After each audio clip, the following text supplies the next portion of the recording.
So thank you, Elizabeth, and it's great to be here, and really a wonderful challenge to actually make an exhibition for the gallery and think about its spaces and bring the vocabulary here. So I'm here with Nick Larsen, who is the managing editor at Radius Books. But I was very generous.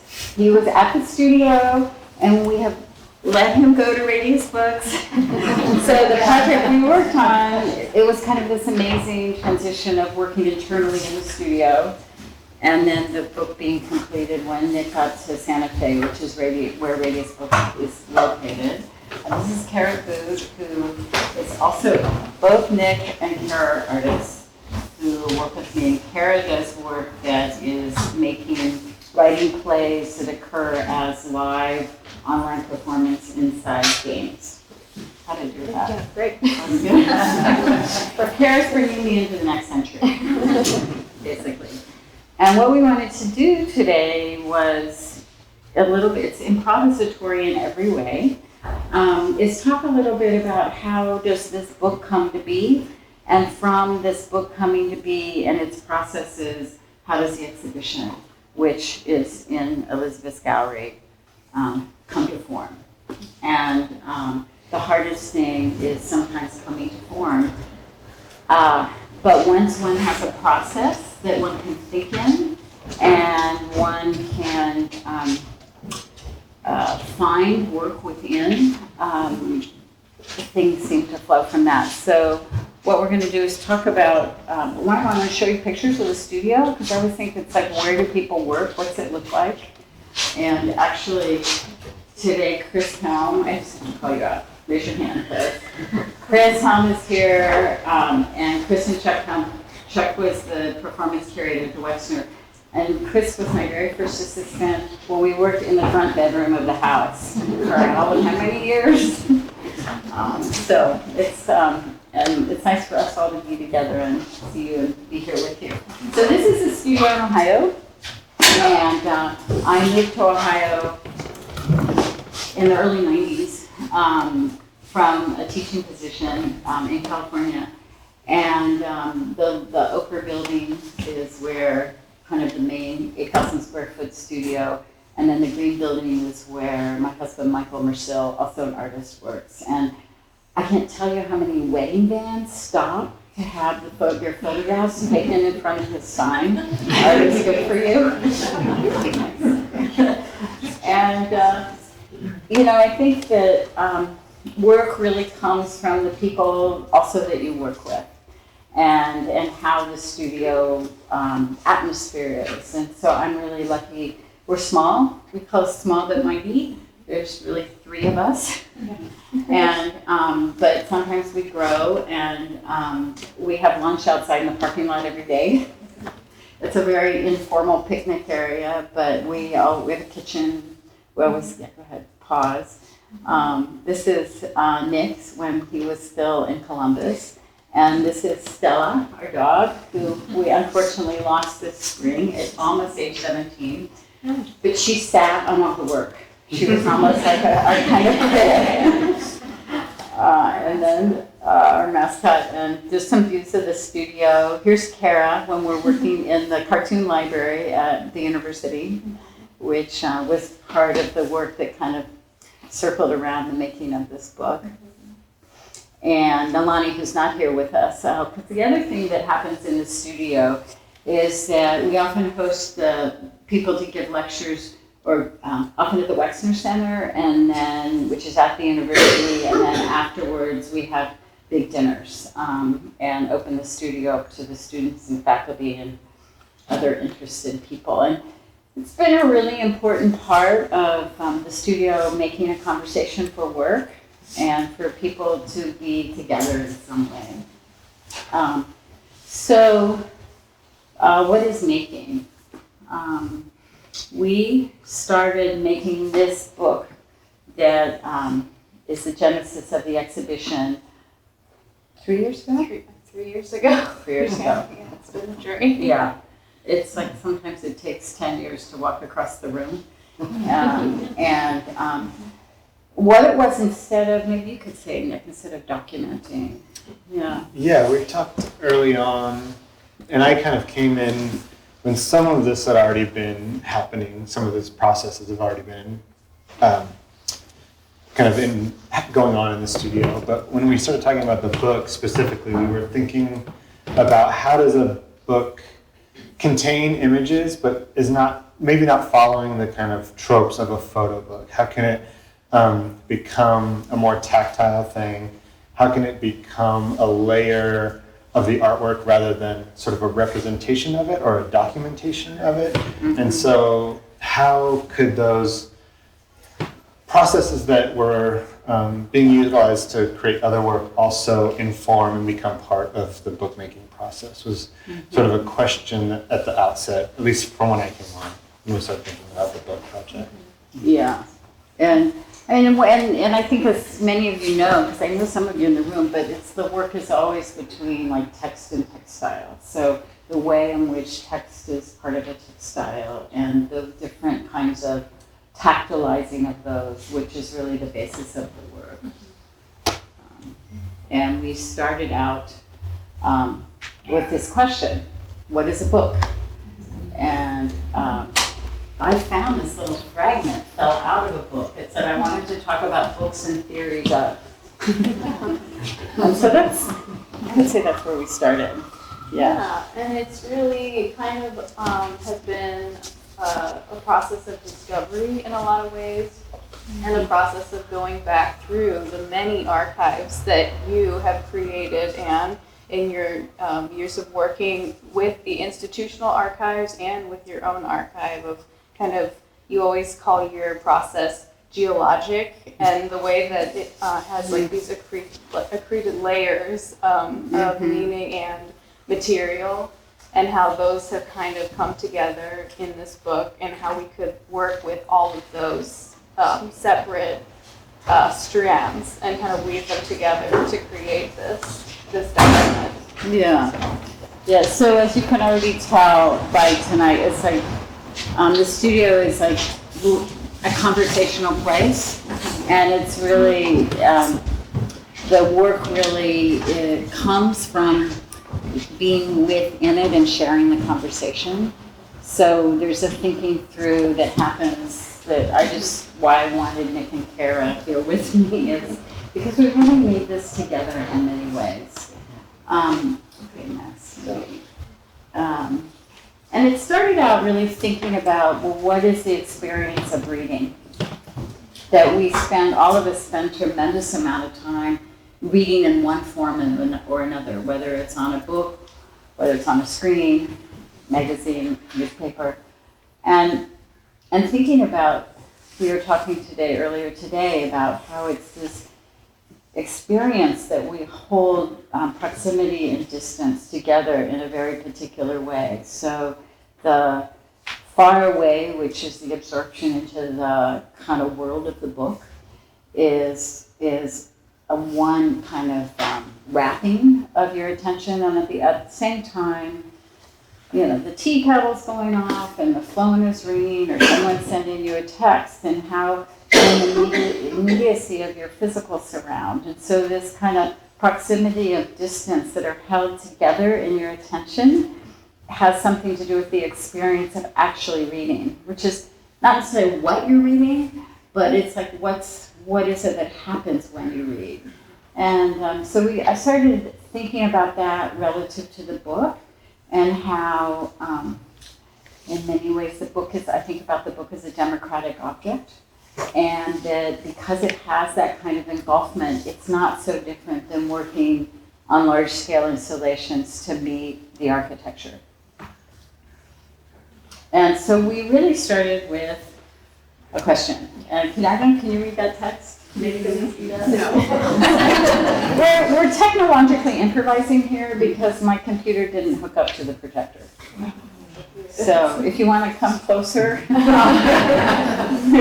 welcome. Yes. And so really we started with these questions about what's the experience of a book, how do we look back over really about 10 years of images that have accreted from different processes, but aren't, and have been part of other larger projects, and we've never kind of isolated and looked at them together. So here's the cover, and like this comes off, and this really cool thing happens that this mirrors this, and if you unfold this, you have a poster. So, and this is actually starts out The Feeling at Times, which is a piece of found text. And I'll talk about where those texts come from. But I want to talk about 4 different processes which all weave together in this book. And things that fall into your lap, which actually change your life, or you could think that they're a gift that actually invites a way of working that can sustain work in multiple forms over a period of time. So this is a book, this is Darwin's Concordance of is this the expression? Yeah, the expression of emotion in man and animals. And so what the Concordance does is it takes and alphabetizes all the words in the book and places them in alphabetical order. And then it's the occurrence of that word inside the body of the book, which is the horizontal line. So I'm a weaver, and I'm like, these are woven texts in non-narrative orders. And it is in the print that is actually hanging in the gallery. The animal hand comes from this book, which is just rubbed, as it's an impression, and it's rubbed with ink. And it also takes form as very large-scale public installations. This is a section of the basalt pathway that's a new 1,000-foot-long entrance into UCSD's campus that's going to open this spring. And so you can see the spine words going down the center. And it becomes a way to compose. So we're composing within that structure. So here's a page of the book. And do you want to say something about the scanners? Oh, sure. Yeah. And so this kind of was another thing that Fell into our Peter lap. in some ways, was the use of this kind of, I love that sometimes, Anne, you just find these little, like it's the defunct technology or like kind of artifactual technology that is kind of useless, now to everyone else, but makes these beautiful images and kind of happened by accident when you were on a project working in Kansas, right? Right, yeah. In the archive, and someone happened to place something on this old scanner in the archive room, and it produced this ethereal-looking image. And that's basically most of the prints in the gallery are made in that way, and it just has this very shallow depth of field. Compared to like modern scanners, which kind of show you too much. It's like they're too good. And actually these older scanners only reveal what is being laid on that glass and what is touching. And kind of not much else, and the rest falls away and creates this kind of cloud so that the image sort of enveloped in, the object is like enveloped in this like cloud of like It's atmosphere. Yeah, the atmosphere, and kind of fades off into the background and has this sort of like felt sense. Yeah, Mm-hmm. yeah, and so what I want to say is, but these scanners that you see here were, I don't know where we are here. In some location. I think we're at OSU in historical, the fungi geology. and mushroom. Yep. Yeah. And I think it's partly also that we discovered this tool by accident. As Kara said, it's a technology that's in some ways not the technology, but the version of it is really passed out of currency. But instead of rendering information, it's rendering something else that I would call the felt quality of a thing. And it's always a surprise when we put something down. Like we turn it upside down, kind of put this little blanket of paper over it, and you never know. And we have, how many thousands of things have you now scanned, Nick? So much. thousands of things. I can't quantify thousands, but yeah, we were talking about it earlier today, that it as many times as you've done this process, it reveals new things because of that shallow depth of field, and because what's rendered is just those points of contact. What you're sort of allowed to see, like this is a really good example. This figure on the left is probably like 2 inches, but through the scanning process and through the printing process as well, getting to see into it in a different way, and getting to see like this emotional kind of register that comes through in an otherwise kind of inanimate object. The kind of emotional gesture of it. Through that sense of atmosphere, that kind of ambiguity of scale, and just that real soft and highly detailed sort of contrast. Yeah, because some of it's like very detailed.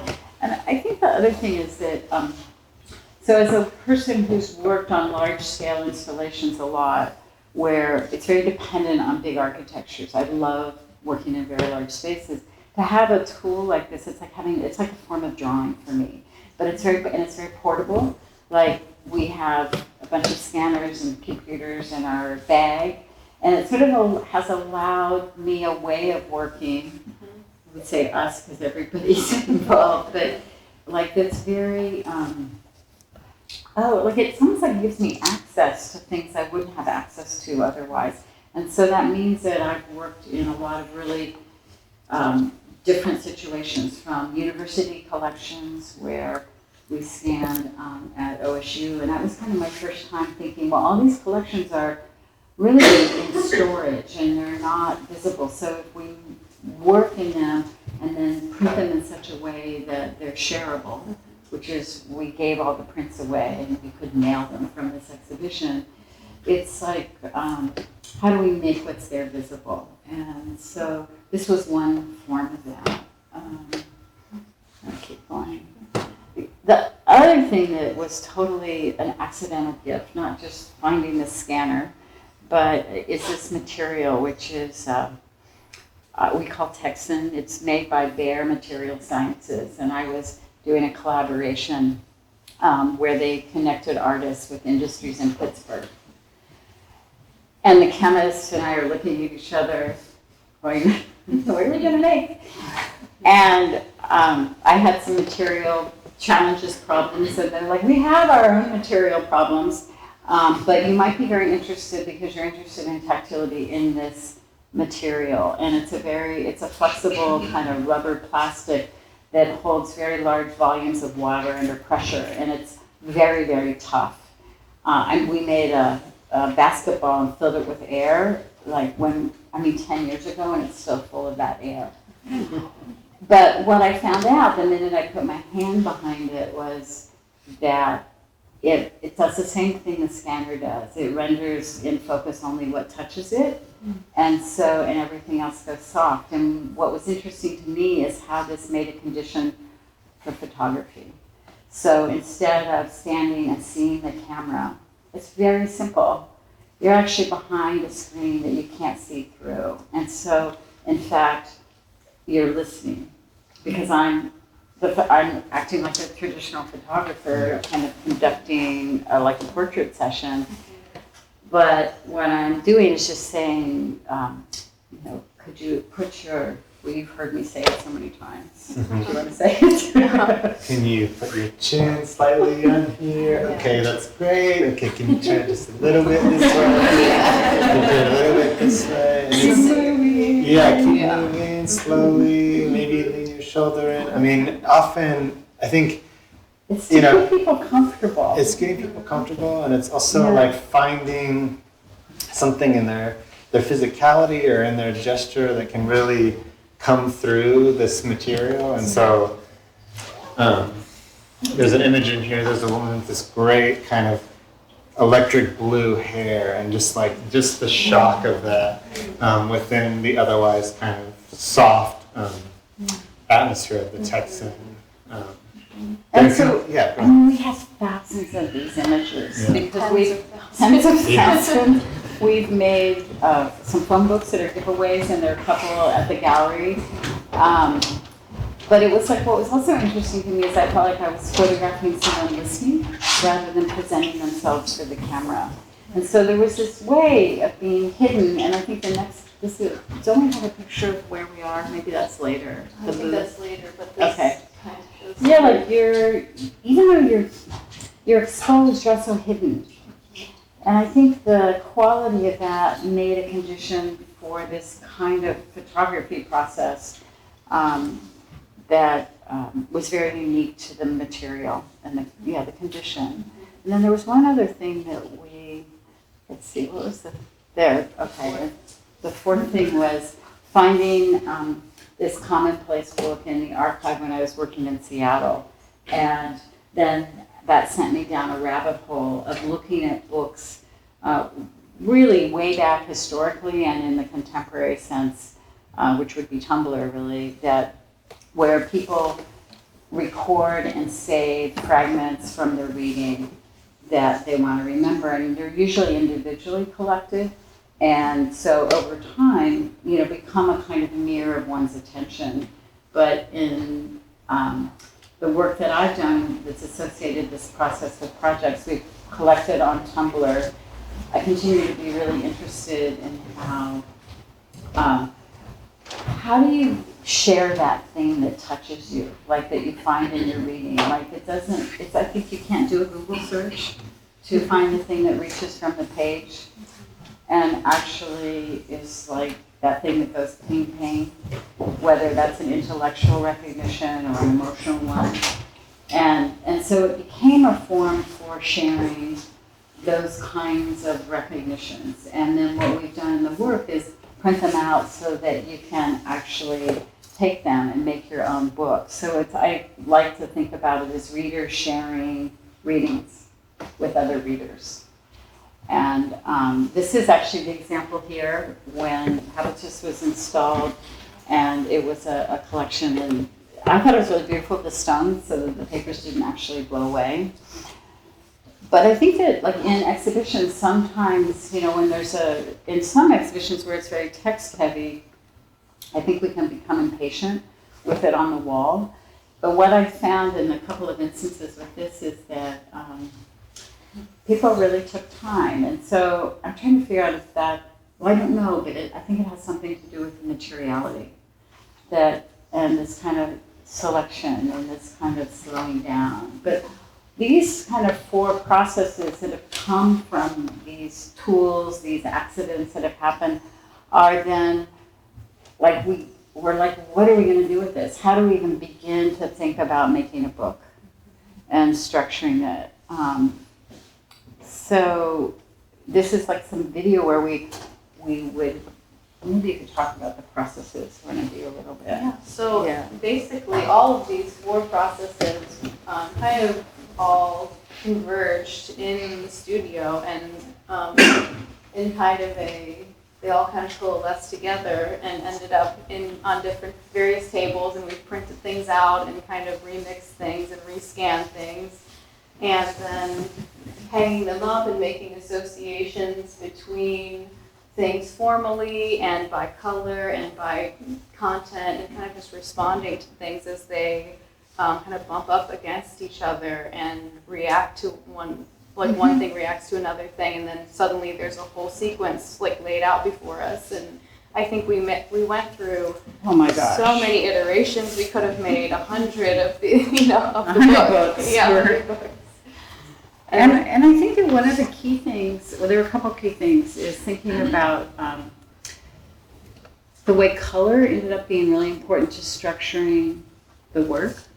And all of the work that Kara was doing really mostly on the computer with balancing images, so that like one page as it works in conjunction with the next, that sometimes it wasn't necessarily what was in the image, but it was like the kind of quality of color that linked. And we really thought about it. It's like, a book structures time and sequence. So if we think about it as a film, And we started to incorporate a lot of repetition, not all of which ended up in here.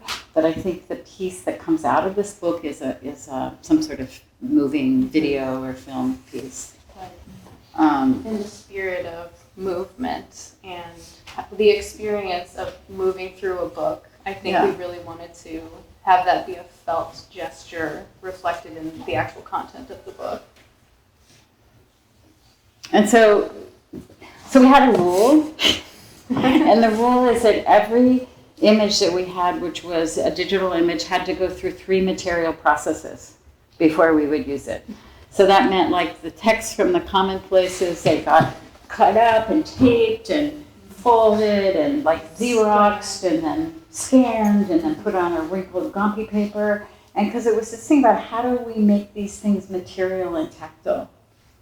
I also think it was like this 10 years of work, finding a way for them to come into like a new world together through the process of the studio. I know when we were writing about it a little bit, you had talked about like almost that these things are the things from projects out in the world that have been now brought back into the studio and brought back into that world. And I think putting them through these processes was also making this new body of work or this new project that then became the book. And that they started to have a different kind of relationship by things like this, just finding themselves on the wall, next to each other on the wall, or overlapping in some way, or a lot of things too is like we would print it really badly on newsprint, and then it was like the drop shadow of it, seeing it printed on a curled up piece of paper, and that's actually what's in the book. So while the original digital image might be a much higher quality or have more detail, it's like the kind of artifact of the paper became important to structuring the pages here. Right, it became kind of a common language that all the images kind of were able to speak in together. And these are just some things that didn't end up in the book. The 100 books that we were kind of making. And the difference between one on a curled piece of newsprint and one that's just a digital image. And it did end up in the book. Yeah. Oh yeah. I think, just to interject, this kind of layering within the book felt to me like a way to carry some of the kind of looseness of the studio and the way that things find each other and the way that things like incidentally stack on each other or stack on the wall and then all of a sudden become a third thing or sort of kind of generate a new relationship or a new something. And so to think about like this shortcut page on the right, allowing some of what's behind it to be revealed, and different sort of opacities of paper that also allowed fronts and backs to sort of collapse on each other, or things from one spread. Because it's like you always have the spread in front of you that's open, but you have present in that 3 pages and that precede it, right? And so it's like how this kind of sequence of page turning, because it's all images. Yeah, go ahead. Yeah, there you can see this is a old textile pattern stain on a book from a special collections. And those things, too, and to your point, feel like getting back to that filmic reference, like almost this transition or this moment in between one page and the next, but there's still sort of both and happening at the same time in terms of what you're experiencing and what you're moving through. And that's really, how we brought all these images, and we had to work with the designer, which is David Chicky at Radius Books. Like, how does it work with the signature, and how does it work? How many signatures can we have? And everything about the structure of the book, it's hand-bound, it's so that we can have these different layers and thicknesses and thinness of paper. It had to have a particular structure. And then we started re-looking at all the things that are around the studio, and one of them is obviously cloth that's everywhere, fragments of cloth, and can you make an image that feels like something in your hand, right? Which is really, don't know that we've done that, but Nick, especially, you scanned, folded up, played with like hundreds of pieces of cloth. Yeah, this going through Anne's very, as she said, very substantial textile and cloth archive at the studio was kind of an early COVID kind of project that I was working on at the studio. And what we were trying to see is, as Anne said, like how does it retain like what it feels like in your hand? And as a scan, how do you imagine, because if you're looking at the scanner, you're not taking an image of what you see, you're taking an image of the underside of it, that underbelly of the object or the material. And so how do you sort of position something in a way that you can kind of guess what might be happening or revealed on that underside, and the thing that, again, is kind of not seen but just felt. So, yeah. I mean, if you think about it, like touch is always reciprocal, but there's no light there. Right? Because when you touch another person or yourself, it's like, it's just touch. And so, what a scanner does is introduce light into that. And then the other part, another vocabulary from the book are the pages that are in the exhibition. And I would say they continue in some ways what I would call all of this, which is our processes of finding. Like you set up a process, you're not determining what's going to happen, but you're trying to invite something to happen. And so I have boxes and bags full of these fragments of cut up books from an installation that I did at the Guggenheim. And I've just been unable to throw these away. The minute you throw it away, you need it, right? Everybody's had that experience. And so, this image is for you. So, again, it's a very portable thing. It's something I can do when I don't have a lot of time, but it's like, there's something about this very associational attention to like putting these fragments of lines through my hands and like what are the words that drop out? So like what is the thing that draws your attention? And and I kind of put them aside and it's different because it's like one day one word might draw you and another day it's going to be another word.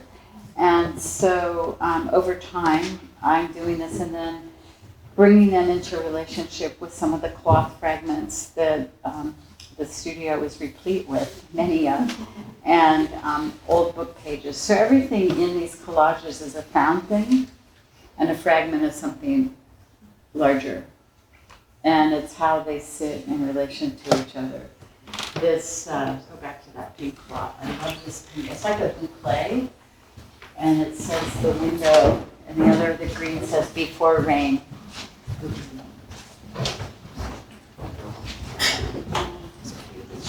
Yeah.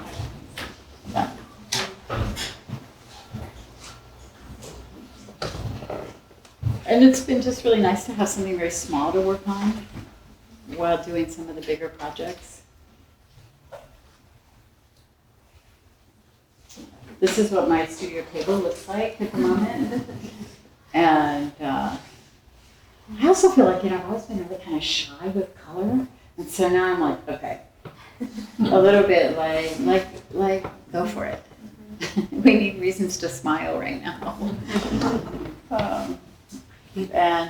And just a few more images. I thought it'd be interesting to see, like, again, where this membrane and what it may process, how it inverted a photographic portraiture process.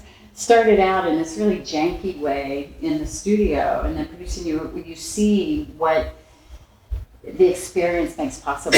So I worked with, those were the researchers, and then it became more formalized and has gone on to structure a couple of different projects. But it's this thing about making touch present. And here we are in the library. So there's like, Kara is clicking, I'm talking, and Nick is convincing everybody to participate. And we just set up in a main thoroughfare on campus where people are walking off the main oval through the library to the gym. And it was, I felt like I was introduced to a different university by placing myself there. And that's the thing about making work, that it takes you outside of yourself and puts you in, I have a different view of the university from having done this now, and all the different students I met and talked to, because every moment it's really about being very present with that person. And I think that your work has a tendency to also be an invitation to others. Like you're sending yourself, and then it makes people, it convinces people to be invited into the process. Yeah. And so many people, like whether it's giving things out in the commonplaces or the publications, or even this process where we actually gave the images to the people that participated. And so many people made it their profile picture, and they were so excited to be involved. And it's like that, the meeting of participant. It's an exchange. Yeah, it's an exchange, Yeah. exactly. Because they have to trust us making the images. Yeah. And in some ways it's reciprocal, like touch. And These, I was just going to say, I didn't know this was in this slide. These also became books to Yeah. sort of pull back to what we're talking about. And I always thought what was so beautiful about these books is that you see that membrane set up and you get your picture taken, but then you get to, there's this other experience of seeing yourself and, this community of other people in this book, where the atmosphere sort of just becomes like almost seamless between one image and the next, and it's because of Kara. It's because of Kara. It's because of Kara's Photoshop. And hours of laying them out, and intention. Like because we have so many. But one of the things that was really important about this book is like everyone who's photographed is in the book. So it wasn't like, oh, which people are in the book, and that's why it has this kind of phone book-like form. So it's, and we have some at the gallery. And I can send you one if you want one. We have a lot of them, but we're kind of retiring the Texan. It's wearing out. It's been touched by it's been many people. Yeah. And Kara always knows this. I'm directing, like when to click the camera. You can always tell now. Okay. Okay. So can you see this? This is like a wand scanner, one of those really cheap, like document scanners from like Staples.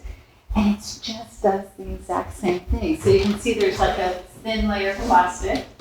And then it's like, that's how it's like drawing. So I'm drawing with light over an object. And each time you pass over that object, it's a different image. And so some of what's in the exhibition is made this way. So again, portable, flexible, and it's pressure. So it's like how, it's how it goes across the object. And just a few of these circumstances, I thought it would be really fun to see. Like, so here we are in the Textile collection in the basement with all our skin. Can you see over there? It's like, sorry, and then, oh my gosh, this is the most amazing place. So this is Barbara Luderowski, who was the founder of the Mattress Factory, a really important art space in Pittsburgh. And this is her private collection upstairs, and she obsessively collected dolls and toys and restored everything. And so we went in 2 different times. We were there for maybe 10 days, scanning the objects and setting up, inside this. And that's where the circus dancer that's in the exhibition, she comes from Barbara's collection. A lot of miniatures, and the miniatures work really well for our process. And also there's no archivist or conservator, and so we can touch everything, which has not always been the case. Working with the Bergs, this isn't at Berg, this is at OSU, and Nick and Kara. And it's like, I think each of us learned kind of how to turn things, and we're really looking for a gestural quality. This is the sandpiper that then also had a different scale. So it was mounted on one of the main north-south streets in Columbus where we live when the Wexner Center exhibition was up by the clock. The owl was downtown, actually, a different owl image. And And so we were just really turning over all this work, and it's in the process of doing that that the book got made.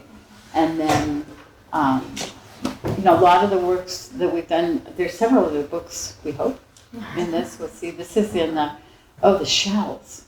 And there were days you could be scanning, because, and they surprise you. And that's what's interesting about continuing to do it. And it gives the collection just a new life, like you were saying. It's a way for people to see it and see it in a new way and reinterpreting it. And yeah, I was talking to a marine biologist, a really amazing woman at OSU the other day, and I was showing her some of the things we had scanned.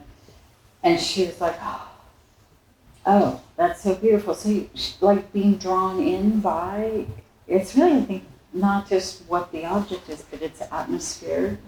And these are just some of the images, the kinds of things we were trying to figure out, is it in or out? Just like, and really what you see in the exhibition is the leaves and some of the leaves and the birds and the stones. And the only two cultural objects are from the project in Portugal and Oriental Institute, the limb weights and the Roman vase pitcher. But the kind of daily practice, I know there are a lot of artists here, and it's like, what is that daily practice where you're kind of paying attention to where your attention is drawn? Yeah. And so I think for me, you know, it's like walking the dog. Why does that leaf ask to be picked up? It does. And really trying to just work out of that attention. How are we doing for time? okay, 15 more minutes. Oh, we did, okay. I think we're near the Yeah. I think we're near the end. Are we near the end? I think so. Maybe questions. Yeah.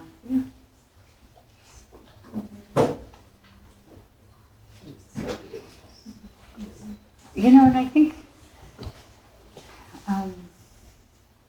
you know, it's the soft underbellies of the vulnerable undersides of the birds.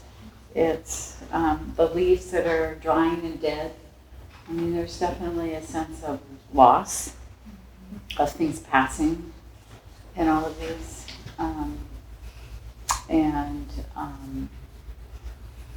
Thank you for being here.